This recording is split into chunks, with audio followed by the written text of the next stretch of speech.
as I mentioned a little earlier, a really big change overnight in the UK. The Chancellor of the Exchequer, their Treasurer equivalent, Jeremy Hunt, delivered his first budget. And in the budget, he says they will now classify nuclear power as green and environmentally stable, which means it can attract capital, it can attract investment and likely subsidies. Joining me now to discuss this really important change, Environment Editor at The Australian, Graham Lloyd.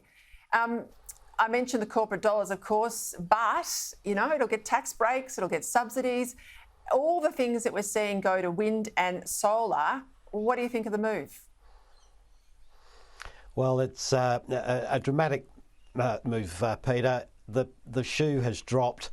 Britain has realised that wind and solar don't have a monopoly on emissions-free fuel, and they've turned pretty strongly now to nuclear. They've recognised that there needs to be something else in the mix, and there were two measures that were put in place. The first is to look at reclassifying nuclear energy as green, so as you say, it can attract all those tax breaks and other fundings. The Chancellor said that that would include public funding. And the second is a competition for technology to get the costs down and the benefits up. So, yeah, quite a big change. Bring that home here to Australia. So the two big arguments against nuclear here has been cost. Oh, if we went the same way, then it would enable nuclear to get the same cost access to support that we see with the other renewable energy sector. But also we don't have the technology capacity. You know, we're not smart enough and we can't do something as complex. Well, now we know that we're doing submarines as announced this week. We have all of that coming on board, and particularly we're doing it with a British partner.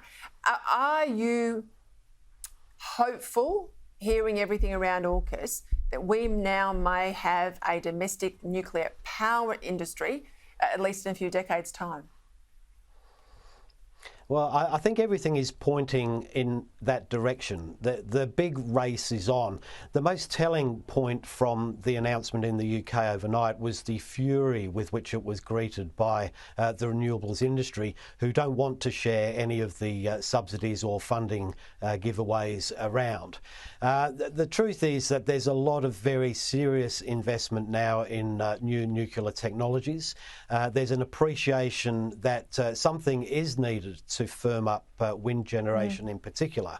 And so it's inevitable it will be strengthened in other parts of the world, and it will eventually come here. Just quickly on gas, this EMO report, looming gas supply shortages, issues in Victoria come winter. It's serious. Why does the Victorian Premier still say it's about gas being exported overseas when you and I both know he bans gas being taken out of the ground in Victoria? Well, the comments there go counter to what the AMO report said, and that was that there's almost a crisis in supply because reserves from offshore Victoria are running out quicker than expected, and moves to have LNG import facilities have fallen over. So that's what's causing the problem, and that's what needs to be fixed. Liar, liar, pants on fire. Graham Lloyd, thank you for clearing that up.